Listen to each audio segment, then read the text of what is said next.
Hey everyone, this is David Brown with the migration update for April 15th, 2022 from the Braddock Bay Hawk Watch.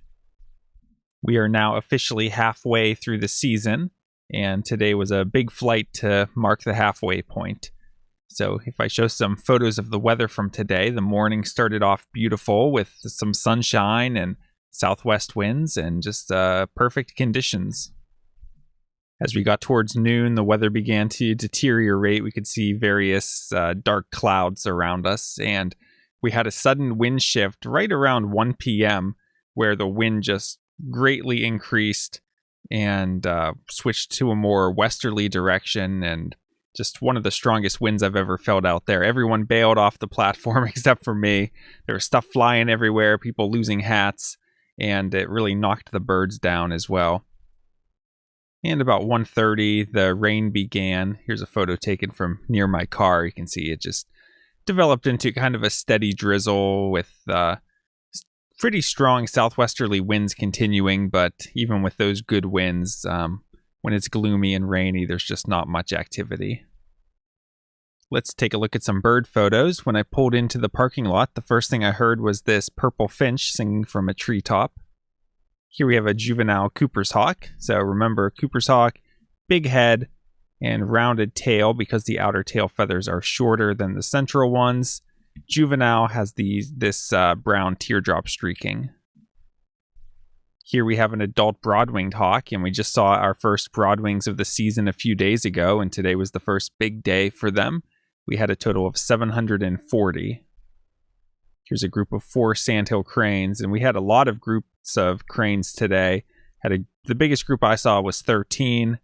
Also had a group of 8 and a group of 6 and a group of 5 and a group of 4, and it was hard to keep track because they were going both directions. So, what was the same flock, what wasn't. I think I ended up putting like 34 total down, which might actually be an undercount because there was another flock of 6 that dropped into the marsh during the rain. So who knows how many cranes we actually saw, but it was a lot. Here we have a juvenile red-shouldered hawk, and the one thing that helps with buteo identification this time of year is pretty much all of the broad-winged hawks we're seeing are adults, and pretty much all of the red-shouldered hawks we are seeing are juveniles. So they can look very similar in their juvenile plumage, but we're not really seeing juvenile broadwings yet. And the other field mark we can look at is the pale crescent near the wingtip. Here we have an adult red-tailed hawk, and this one's fairly heavily marked. We see the dark patagial bars and the belly band that all red tails show, and it's an adult, so it has a dark trailing edge to the wing and a red tail. Here we have a juvenile peregrine falcon that soared nicely directly above the platform. Here we have a great egret, which I always think of as kind of the smaller white cousin of the great blue heron. Same overall shape. And the great egrets are the most common egret that we see. Occasionally snowy egrets or cattle egrets show up. But with the great egrets, you have these big yellow bills and black legs and feet. Here we have a juvenile red-tailed hawk. So again, dark patagial bars and belly band, but no trailing edge to the wing and no red tail. You can also see how long the tail sometimes looks on these juvenile red tails, especially when it's folded. Here's another adult red-tailed hawk, and we see the same field marks as on the other one. Here's one of the highlights of the day. This is a golden eagle. So you can very faintly see the white patches in the wings, and you also see the white base to the tail. But the other thing you can see is just the overall shape. Look how small the head looks. It only looks a fraction of the size of the tail. That's classic golden eagle. Bald eagles, the heads look much bigger. And I also think bald eagles look usually a lot more kind of rectangular, almost like a flying 2x4, whereas golden eagles have a little bit more curve to the wing. This was the bird of the day for me. I was just walking back up on the platform, and this bird caught my eye. This is a dark red-tailed hawk. Might call it a dark morph or maybe an intermediate morph. But this is something that we very occasionally see. Maybe one a season if we're lucky. I think I've seen, this might be the 3rd or 4th one I've seen in my 4 years here at Braddock Bay. But on this top side view, I just really want to point out the tail. So it's got a red tail, so it's an adult, But look at the size of this subterminal band. Look how big and dark that band is. That is just something we don't see on most of our red tails. And you can just see how dark the head is, the throat. I mean, it's just a super dark bird overall. Here we have a look at the underside, and like I said, you can just see how dark it is overall. Maybe this area here, which it actually has a full crop, so it just ate recently. This is a little bit lighter in color. That's why I'm thinking maybe intermediate morph might be a more accurate term than dark morph. And if we look at one more angle, we can again just see how dark this bird is, right? It's very different from those other red tails we were looking at where we point out patagial bars and belly bands. So this bird, what is it? The thinking in the past would be that these dark morph red tails that come through are birds that come from the western U.S. So to summarize, in the eastern U.S., the subspecies we have is the borealis, or the eastern subspecies. And they only come in light morph. So they're the typical red tails we see. Whereas the red tails that live in the western U.S., there's a number of different subspecies, and some of them have dark morphs. The same way that when we see rough-legged hawks, we have light morphs and dark morphs. So the thinking in the past was that these dark red tails are ones that come from those western populations. However, there's a more recent theory, and that is that the northern subspecies of red-tailed hawks, also called Abieticola, which we see in light morphs in various numbers. We get some migrating through, and they look like eastern red tails, but they're more heavily marked. They usually have a dark throat. They have some of that darkness dribbling onto the upper breast. They have really big dark belly bands. So they just look like really heavily marked eastern red-tailed hawks.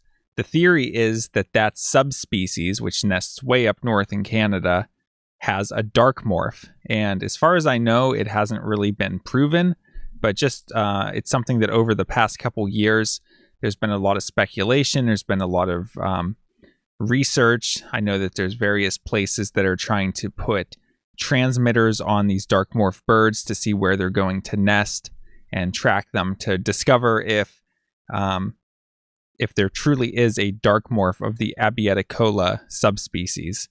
And also, as far as I know, last I checked, Abieticola isn't even an official subspecies. It's still considered to be part of the eastern subspecies. But it just goes to show there's still a lot of research going on in this area in terms of red-tailed hawk subspecies, and that there's still a lot to be learned, and it's part of what makes hawk watching fun. And sometimes you get absolutely stunning birds like this one that migrate close by. Here we have another adult broad-winged hawk. And the one thing I'll say about broadwings is they're in the same genus as red tails and red shoulders, right? They're buteos. But they're just really small overall, and they got kind of pointy wings, and they just look kind of small and compact. The adults have these dark tails with the white tail band, and just when they come through, they just, they're a small bird. They look almost more like a Cooper's hawk or a falcon or something. They're not big like red tails are. They're just, it was a lot of fun watching them get blown around by the wind today.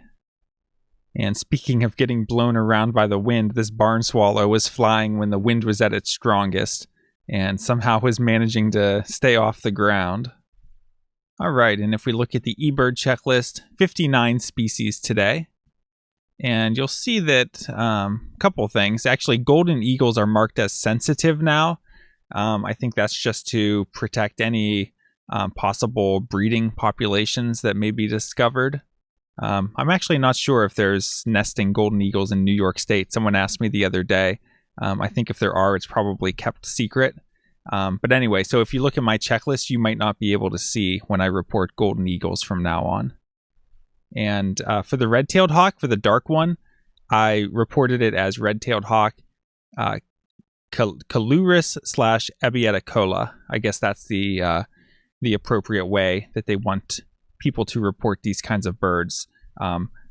Calurus being one of the western subspecies, and Abieticola being the northern subspecies. So it's one of the two, but like I said, the science hasn't really determined 100% what the dark red tails that show up in the east, what populations they're coming from.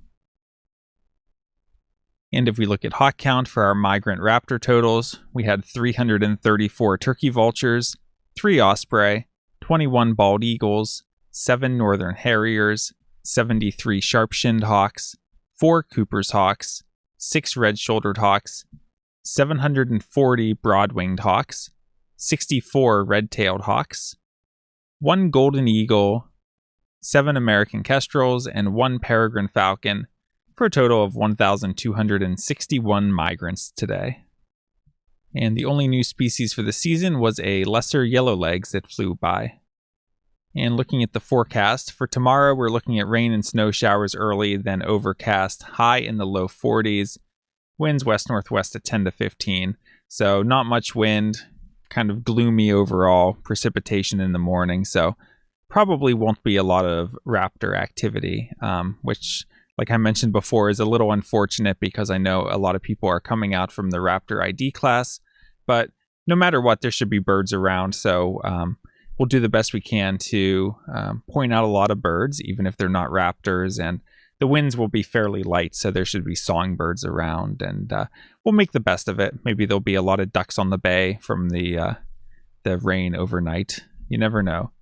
And Sunday and Monday also look kind of lousy for migration. Sunday, sun might pop out, but fairly strong winds might keep down the migration. And Monday is just looking like a bad wind direction and rain. So next 3 days, we're not looking at a whole lot of migration, but hopefully at some point next week, the winds will shift and we'll get a big migration, especially as we're coming into bird of prey days next weekend. All right, that's it for today. And like I said at the beginning, we're now halfway through the season. I think we've had a pretty good first half of the season, so I hope we can keep that momentum going and finish the second half of the season strong. And thanks to everyone who came out to visit today and help spot birds. I think it was a really good day, and I hope everyone was satisfied. If you like this video, please hit the like button and be sure to subscribe and hit the notifications bell so you don't miss any of these daily updates from the Braddock Bay Hawk Watch. This is David Brown. Thanks for watching.